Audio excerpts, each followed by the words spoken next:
Looks like I screwed up.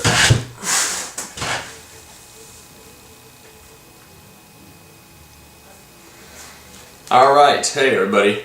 That's some of my tongue there. So, I'm going to continue on with my life and teachings of the Masters of the Far East. Chapter 7 here.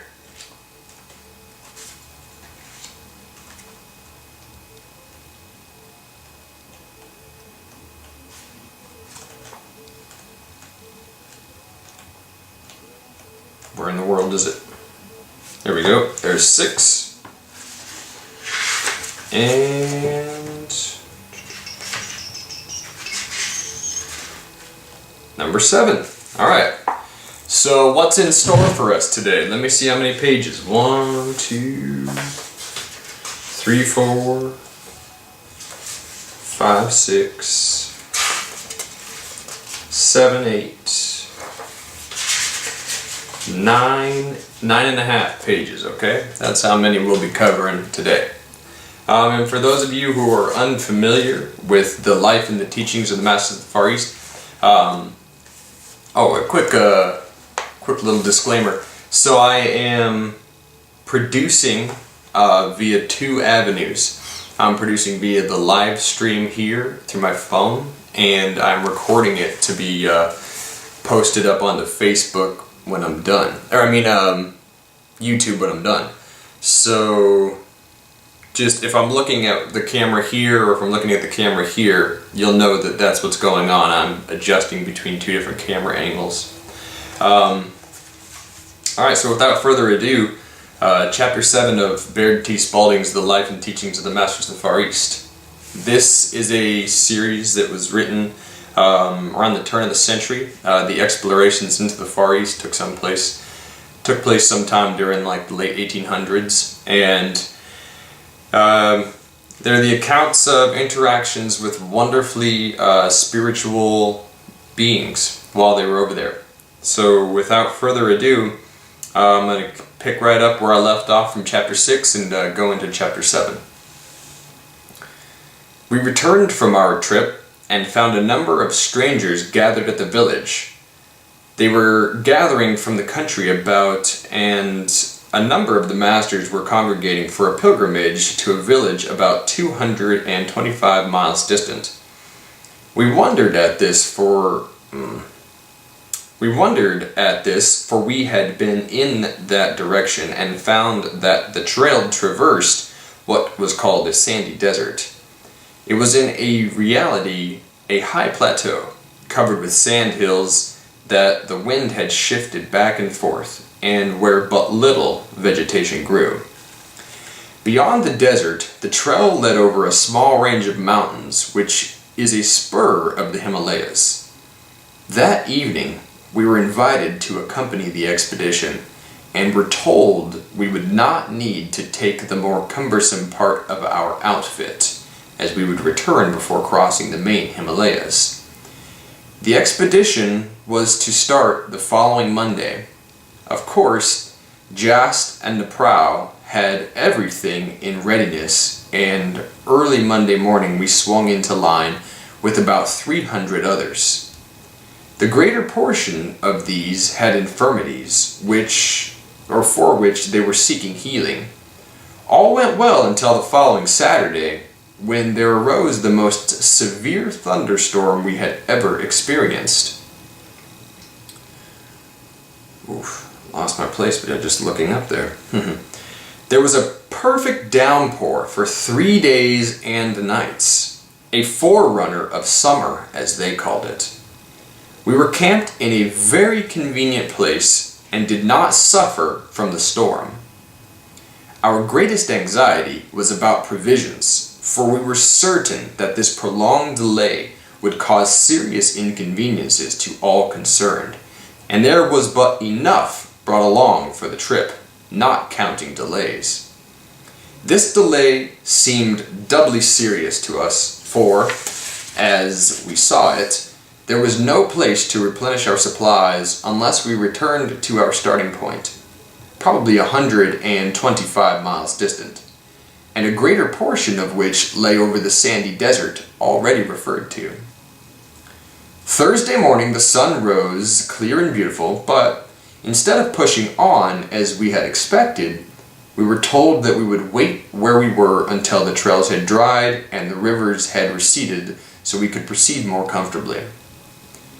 We were all fearful lest our provisions should be exhausted, and one of our party voiced this fear. Emil, who had charge of the whole outfit, came to us and said, "You need not fear. Does not God take care of all his creatures, both great and small? And are we not his creatures? You will see that here I have a few kernels of corn or corn seed. I will plant them. By this act, I have definitely said that I want corn."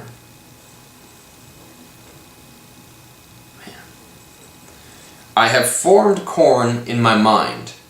I have fulfilled the law, and in due season it will come forth. It is necessary for us to wait. It is necessary for us to await the long, arduous process that nature, in her slow growth and unfoldment, will take in order to grow corn. Is it necessary? If so, we would be obliged to wait a long, hard time to obtain it. Why not use a higher or more perfect law given us by the Father to produce it?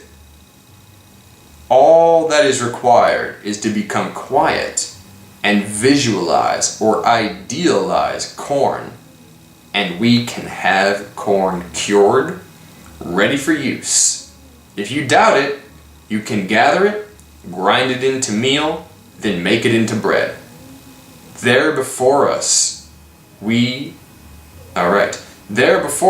was corn grown and cured, so that we did gather it and grind it, and afterwards made it into bread." Then Emil went on to say, "This you have seen and believe, but why not use a more perfect law and bring forth a more perfect thing, or exactly what you want? Bread. You will see by using the more perfect, or as you would say, more subtle law, I am able to bring forth exactly what I need, bread." And as we stood there spellbound, a large loaf of bread was in his hands. Nor did the supply stop until there were 40 loaves upon the table before us, placed there apparently by Emil himself. He remarked, "You see, there is sufficient for all. If not sufficient, more can be supplied until there is enough and to spare." We all ate the bread and pronounced it good. Emil continued, "When Jesus at Galilee asked Philip, 'Whence shall we buy bread?' he did this to try him, for within himself he knew full well there was no necessity to buy bread needed to feed the assembled multitude, nor to secure it through the material market then in existence. He saw the opportunity to prove to his disciples the power of bread leavened or increased by the Spirit. How often man, in his mortal concept, thinks as did Philip. He was calculating, as human consciousness is calculating today, for the visible supply on hand, thinking he had only so much bread, or so much supply, or so much money with which to buy bread. Jesus recognized that the one in Christ consciousness knows no limitation. He then, in Christ consciousness, looked to God as the source and creator of all and gave thanks for the power and substance right at hand to fill every want. He then broke and distributed through his disciples to those in outer need until the need was supplied and there remained 12 baskets over. Jesus never depended on the oversupply of another to fill his need, nor the need of another. But he taught that our supply is right at hand in universal substance, where all supply exists, and all we need do is to create it or bring it forth. Just so, when Elisha multiplied the widow's oil, he did not apply to something having an overabundance of oil. For he had done this, the supply would have been limited. He contacted the universal, and the only limit to the supply was that all the vessels were filled. The supply could have flowed on until this day had there been vessels to receive it. This is not hypnotism. None of you feel that you are in any way under a hypnotic spell. Let me say that the only hypnotism is the self-hypnotism of believing that each and every one cannot do the perfect works of God and create the desired condition or thing. For is not the need itself the desire to create? Instead of unfolding and creating as God wills us to create, you fold up in your little shells and say, I can't. And you hypnotize yourself into actually believing that you are separate entities apart from God. You simply fall short of your perfect creation or expression. You do not let God express perfectly through you as it is his desire to do. Did not Jesus, the great master, say, the works that I do, ye shall do also? And greater works than these shall you do? Was it not Jesus' true mission here on earth to show that we, as sons and daughters of God, or mankind in his true estate, can create as perfectly and as harmoniously as God does? When Jesus commanded the blind man to bathe his eyes in the pool of Siloam, was not this intended to open the eyes of all? All were to see that Jesus was sent by the Father to show us that the Father intended us to create exactly as he creates. All are to do the perfect work as Jesus did by recognizing the Christ in himself and in all. Bear with me 1 second.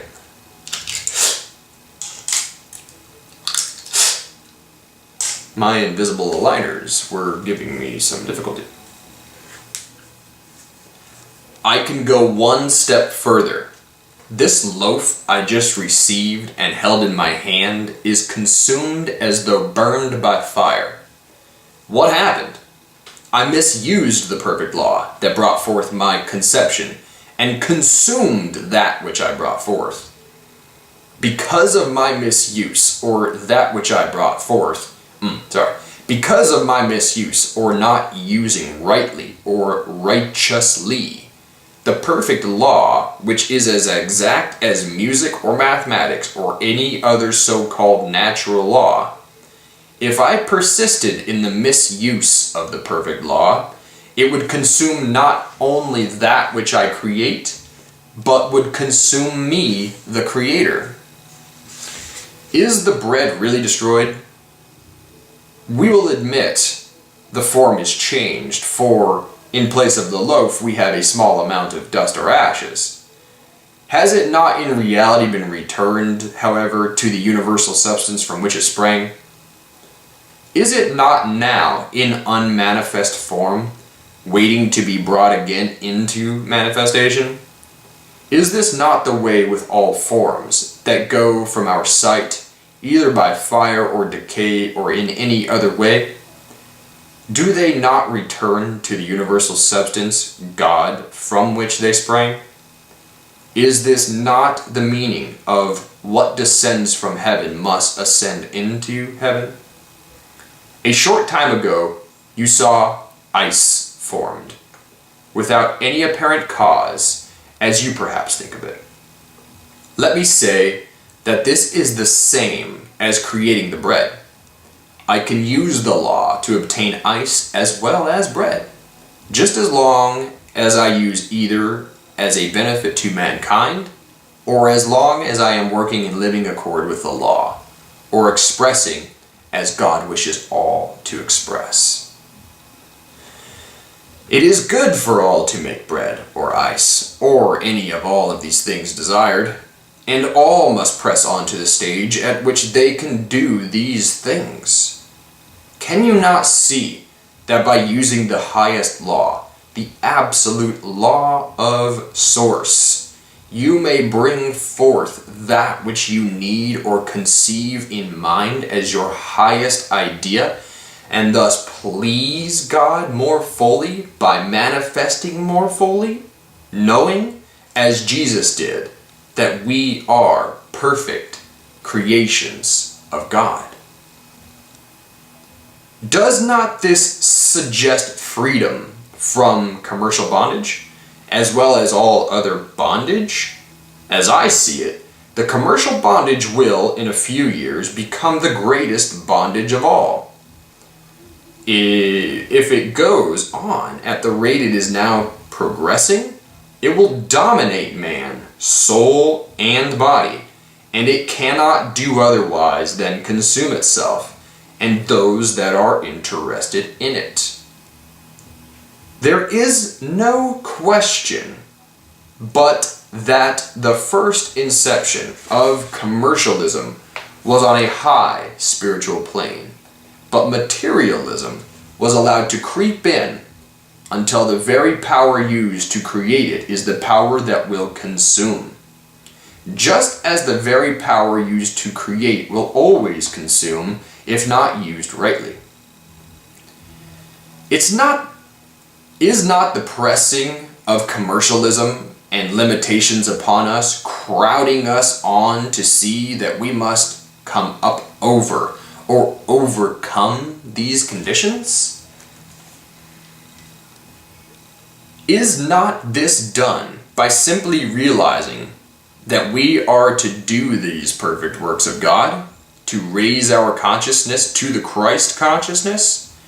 Is not this what Jesus taught us here on earth? Does not his whole life exemplify this? My dear brothers, do you not see that in the beginning there was the Word, and the Word was with God? At this time, everything to be formed later was in unmanifest form in the universal mind substance, or as expressed by some, in chaos. This word in the original was actuality. This word, chaos, is misinterpreted to mean a turbulent or warring state instead of the deep spiritual state of actuality, always awaiting a definite, creative, spoken word through which it can spring forth into manifest form. When God principle desired to bring forth the world out of the universal mind substance, God was quiet and contemplative. In other words, God saw an ideal world. He held in mind that substance of which the world was to be formed a sufficient time to lower its vibration. He held in mind that substance of which the world was to be formed a sufficient time in order to lower its vibration. Then he spoke the word, and the world was formed.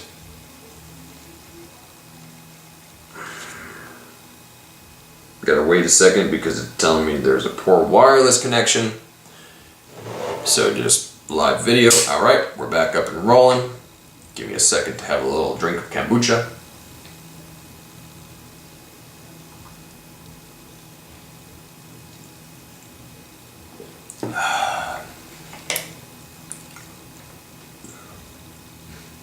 Alright, looks like we're good on the live stream.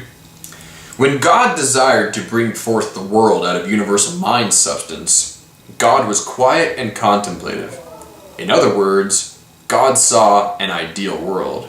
He held in mind that substance of which the world was to be formed a sufficient time in order to lower its vibration. Then he spoke the word, and the world was formed. Or, as we might say, God visualized a mental pattern or mold into which could flow the substance needed to make the world, and it came forth a perfect form, built upon the pattern which was held in consciousness. All these things might have been thought of by God, infinite power. He might have wished during an indefinite time that they were formed and made visible. Had not the definite spoken word been put forth into the formless ether, nothing would have been created or brought forth into visible form. In order to establish invisible results, the thought and desires of even an infinite, omnipotent creator, and bring orderly forms out of actuality, it took the definite, positive, let there be. So must we take the definite step. God is holding the ideal perfect world in mind, in every detail, and it is bound to come forth as a heaven or perfect home where all his children, all of his creatures, and all his creations may dwell in peace and harmony. This is the perfect world that God saw in the beginning, and the one he is thinking into existence right now. At this time of its manifestation lies, and the time of its manifestation lies in our acceptance of it. When we can come to the one place and know that we are all one body, one consciousness, one source of energy, as much as one member of our body is a part of the whole body, then we are in and of God's kingdom. Heaven here on earth now. To make this manifest, realize that there is nothing material in heaven. All is spiritual. Realize that heaven is a perfect state of consciousness, a perfect world here on earth now. And all we need to do is accept it. It is here, all about us, waiting for us to open the inner eye. Oh. Through that eye, our bodies shall be made light, the light which is neither of the sun nor moon, but of the Father. And the Father is right here in the very innermost part of our being. We must sufficiently realize that there is nothing material, that all is spiritual. Then we must think of that wonderful God-given spiritual world which is right here now, if we can realize it. Do you not see that God created all in this way? Did not God first become quiet and contemplative and see the light? Then he said, "Let there be light." And it was so. In the same way he said, "Let there be a firmament," and it was so. And likewise with other creations he held each form or ideal steadfast in consciousness, then spoke the word, and the ideal was brought forth. Just so with man, God said, "Let us make man in our image, after our likeness, and give him dominion over all." God, all good, created all things good. Man, the greatest and last, or human, the greatest and last, with full dominion over all. Then humans saw only good, and all was good until human separated himself from God and saw a duality, or two. Then he, she, by their thought, created two, one good and the other opposite. For if there were two, they would be opposite, good and evil. Thus evil came through man's perfect power to express or bring forth that which he gazed upon. If man had not seen evil, evil would not have been given power of expression. Only the good would have been expressed, and we would be as perfect as God sees us today. Would not heaven always have been on earth as God sees it, and as we must all see it to make it manifest? Jesus had a perfect right to say that he came from heaven. Poor wireless connection, it says. I wonder if I'm not on Wi-Fi. No, I am. There's nothing wrong with my internet, by the way. It's just glitching or something. Jesus had a perfect right to say that he came from heaven. For did not all come from heaven, the great universal mind substance? Since man was created in the image and likeness of God, did not God give the man power to create exactly as he creates? And did not God expect man to use that power as freely as he uses it, and in exactly the same way? By first perceiving the need, then conceiving the good, the ideal, with which to fill the mold that we hold in consciousness, and which it is to be filled from the universal mind substance, then sending forth the word that it is filled, that it is so, and it is good. Jesus, when he was crucified, gave his flesh, the outer, what we see of the body, to prove that there is really a deeper spiritual body. And it is this spiritual body that he manifested when he came forth from the tomb. This is the body of which he spoke when he said, "Destroy this temple, and in 3 days I will raise it up." He did this to show us we have the same spiritual body, and that we can do all the works he did. There is no question that if Jesus had wished to do so, he could have saved himself. There is no doubt but that he saw there was a great change taking place in his body. He also saw that those about him were not able to see that they also could bring forth the spiritual body, and he was attempting to have them see.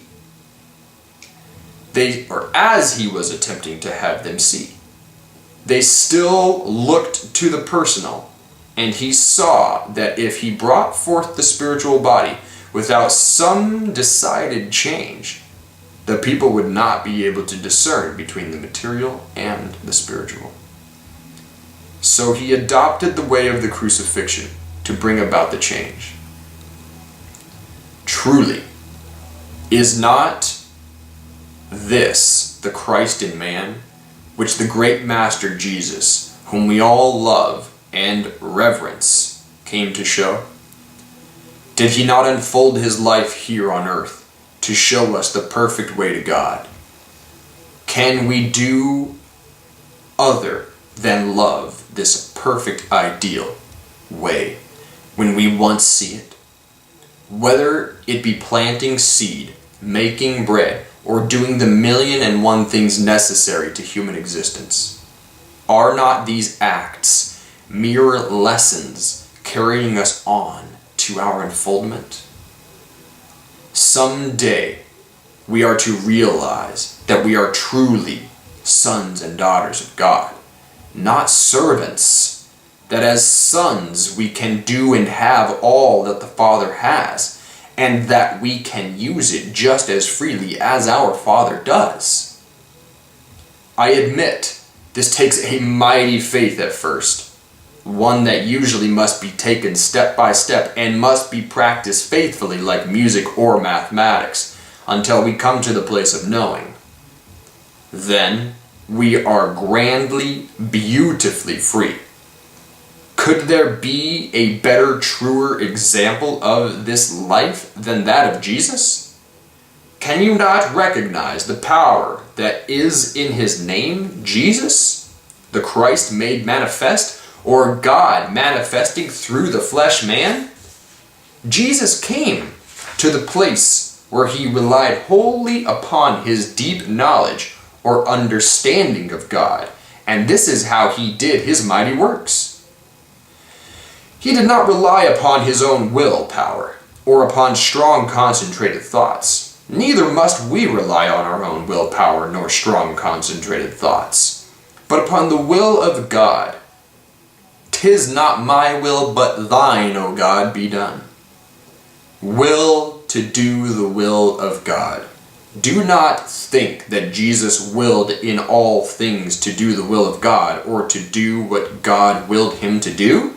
Do you not think that? You will notice that very often Jesus is referred to as going into a high mountain. Whether he physically ascended a high mountain or not, I do not know. This I do know, that we must all ascend to the heights, the very highest of consciousness, to receive our illumination. This height means the very top of the head, and there, if the faculty is not developed, we must develop it by spiritual thoughts. Then, from the heart, the love center, we must let love flow forth to balance all, and when this is done, the Christ is revealed. The Son of Man perceives that he is the Son of God, the only begotten, in whom the Father is well pleased. Then, with constant love, we must realize this for all. Just stop and think deeply for a moment, and realize the countless number of the grains of sand of the seashore, the countless number of drops of water that go to make up the waters of the earth, the countless number of life forms in the waters of the earth. Then realize the countless numbers of rock particles that are contained in the whole earth, the particles that are the countless number of trees, plants, flowers, and shrubs upon the earth, the countless number of forms of animal life upon the earth. Realize that all are the outpicturing of the ideal held in the great universal mind of God, that they all contain the one life, the life of God. Then think of the countless number of souls being born upon this earth. Then realize that each soul is a perfect, outpictured ideal image of the God as God sees himself. That each soul is giving the same power, expression, and dominion over all that God himself has. Do you not think that God wills or wishes man to unfold these godlike or God-given qualities and do the works that God does through the inheritance given man by the Father? The one great universal mind in all, through all, and above all? Then realize that each person is an expression or pressing out from the unseen, the Spirit, into visible form, a form through which God loves to express. When we can realize and accept this, we can truly say, as Jesus did, "Behold, a Christ is here." It is in this way that he attained his mastery over the world or flesh self. He recognized, claimed, and accepted his divinity, then lived the life just as we must do. Behold, a Christ is here. Amen. Now, I'm going to keep this live stream up. I'm going to grab the power cable for that because it seems to want to die.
battery plugged in there, or the camera plugged in there. And give me a second, my nose is just like, itching like crazy. It was driving me nuts during that video. It's like we get massive amounts of pollen that just come down off the trees here in Florida, so maybe I need to get my vents cleaned or something like that.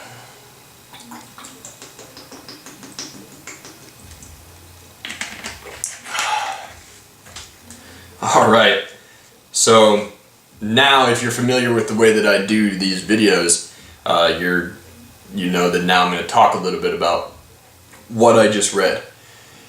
And it'll take a minute to just kind of sit here and digest that.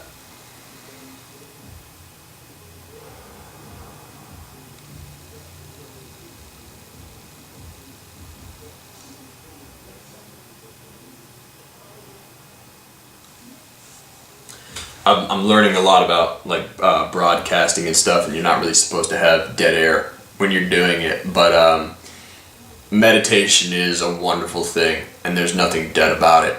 And that's a little bit of kind of what I was just doing, just kind of close my eyes for a moment, come back to the breath, and be in a meditative state.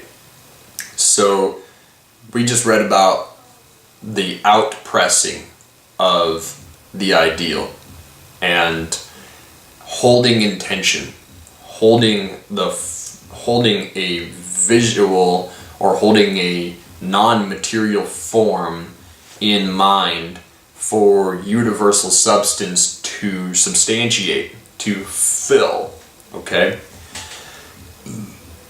And that is exactly what we talk about in mindfulness meditation. Mindfulness meditation being the primary source of meditation that I use, Qigong being the second form. And then things like exercise and reading and writing, those all, come into that realm as well. In mindfulness meditation, what we are taught is to focus on the breath. And the other thing that we are also taught is that there is no self that is in control of your feelings and your emotions, and then most importantly your thoughts. That is to say that there's no, that try as you might, you won't be able to stop thinking certain thoughts. At the most, you can shift, or you can become aware of other thoughts that are competing for your attention. And in so doing, it's not that you have taken control over your mind, is that you have become aware of other things that are going on in your mind, and you're now attending to those other things. You're now giving your attention to those things as opposed to the things that you were previously giving your attention to. Now, that is our default mode network, if you will. It is an uninterrupted flow of thought that you can think of yourself as being like an antenna and being in contact with a universal flow of thought that is all pervasive at all times, and it is essentially pointless to try and not be in contact with that thought, and then most importantly to try to shut it down as if it's coming from within you, and as if you have a self that has the ability to basically go and stamp that down, or kind of keep it from happening, stop it, if you will. And why do I bring this stuff up? Well, because ultimately in mindfulness meditation, or ascending to the highest mountain, as Emil is putting it in this book, you are going to need some self-control. You're going to need some self-discipline. You have to be able to, at some point, be able to activate, the Christ within you, to allow for the Christ within you to flow forward. And that's kind of where I'm tying all this in together. How do you go from essentially a mind state rather, of there is no self, that is, I'm not able to stop certain thoughts. Thoughts are going to come up. Well, basically what you do is you just don't attend to them. You don't attach to them. And then this is a practice. This is what mindfulness meditation is for, or prayer, or qigong. It's for being able to recognize that, okay, these thoughts are there. They're coming up. They are arising. I am in contact with them. They are occupying my mind right now. The sooner that you can recognize that, okay, this is taking place, the sooner you can gain a critical distance from it by returning to focus on your breath, focus on a prayer, whatever the case might be. And the more that you do this, the better you get at achieving this critical distance. Now, this critical distance, this practice, is achieved by setting an intention.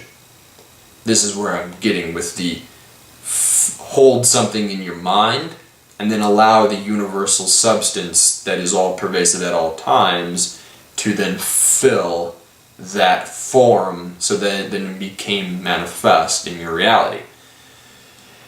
Going internally and setting up the attention to bring your mind back to your breathing process, back to the breath, whenever it begins to wander, is the setting up of a form that could be described as achieving a degree of control over your mind.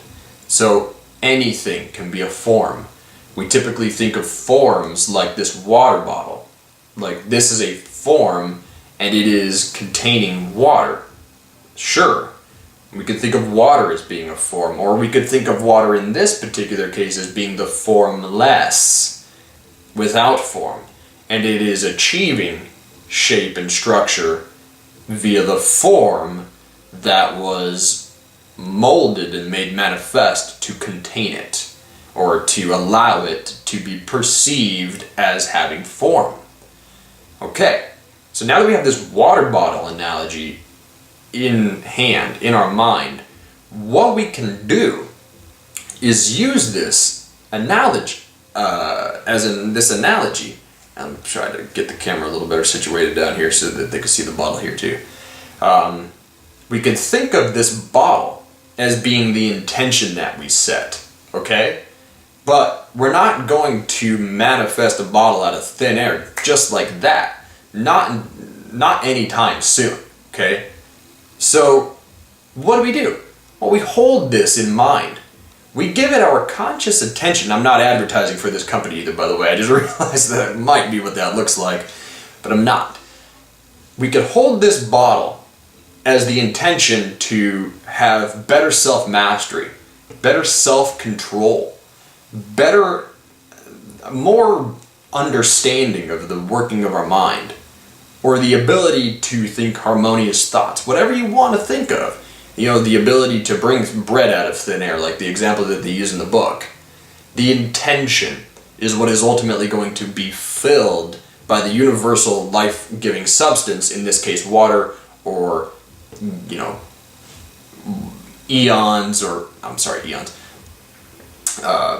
photons, electrons, atoms. If we hold the intention in our mind, then it's going to, by way of all-pervasive universal energy, start to fill up, start to take form.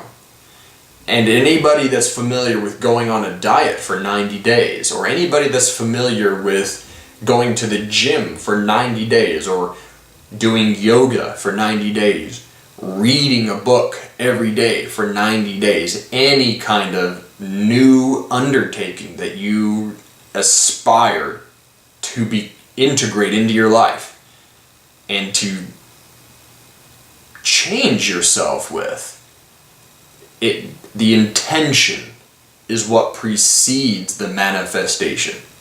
And that's the point that we're making here in chapter 7. It is that in order for Jesus to become the Christ being that he was destined to become, he needed to hold that intention for years upon years before it became manifest. if you want a calm, peaceful mind, then it is the intention that you first and foremost have to speak into creation. Let my mind be thus, and then hold that intention.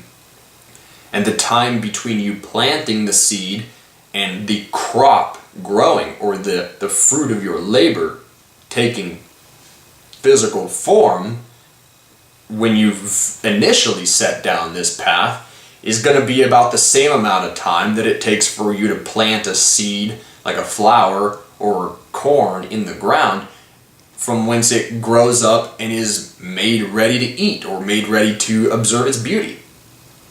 With practice, that time becomes less and less. With practice. But the intention is what precedes the manifestation. The intention is what precedes the radiant mind. The intention is what precedes the glorification of the Christ being that is within myself, that is within you, that really, if you want to get real esoteric about it, we are currently within. That's the fun part, okay? It's essentially that you're already swimming in the universal ocean of life, and that it is only by continuously perceiving your own boundaries, your own limitations, or your own skin, that the water does not penetrate into your body, into your form. But the more transparent that you're able to make yourself, the more like osmosis you're able to interact with the universe, the more you are able to viscerally understand that there is no separation between that which you consider yourself to be and that which the universe is. And the more you do this, the more and more you recognize that that which I perceived myself to be is not in actuality what I am. What I am is one with the universal ocean of life, the universal life source. This is what Jesus did whilst he was on our physical plane. He did it in the physical form in order to show every person from the time that it took place and through the rest of human history on this planet that it is what is possible for all. It's not just limited to one person can do it every so many thousands of years. It is there for all people to do if they are willing to set the intention and then commit to holding that intention, so that universal life force energy can fill the form of that intention which they set, and then let it be. That's the basic blueprint for how all things manifest into physical form. There's an intention, there is a time period in which the intention is held or attended to, and then it becomes manifest. Then it is birthed into life. Put the seed in the ground, the universal life force energy that is the planet Earth gives it nutrients, gives it vibration, wakens it, and then it births itself into creation, and it is fed and filled by the universal life force substance that is, in this particular example, light, sun rays, or the energy of the masculine, the energy of the father, the energy of the mother, and the energy of the feminine is that which nurtures and is magnetic and cares. And the energy of the father is that which extends, that which propagates, that which produces. And they both produce, right? The mother is producing and the father is producing. It's just taking place in very subtly, slightly different ways. The mother being the magnetic, nurturing, caring, all loving, And those same exact qualities apply to the masculine. There is just one subtle difference in that the masculine extends itself and the feminine is magnetic. It attracts. There are more differences, but that's not the point of this video. And they're not really differences, they're just qualities. With that, I bid you adieu. Namaste. And I sincerely look forward to making more of these videos. It is my calling. It is what I'm here to do. I'm here to help that which is the Christ consciousness, Krishna consciousness, be born on earth. Be born again, but in the masses, in the multitude. So let it be. Namaste.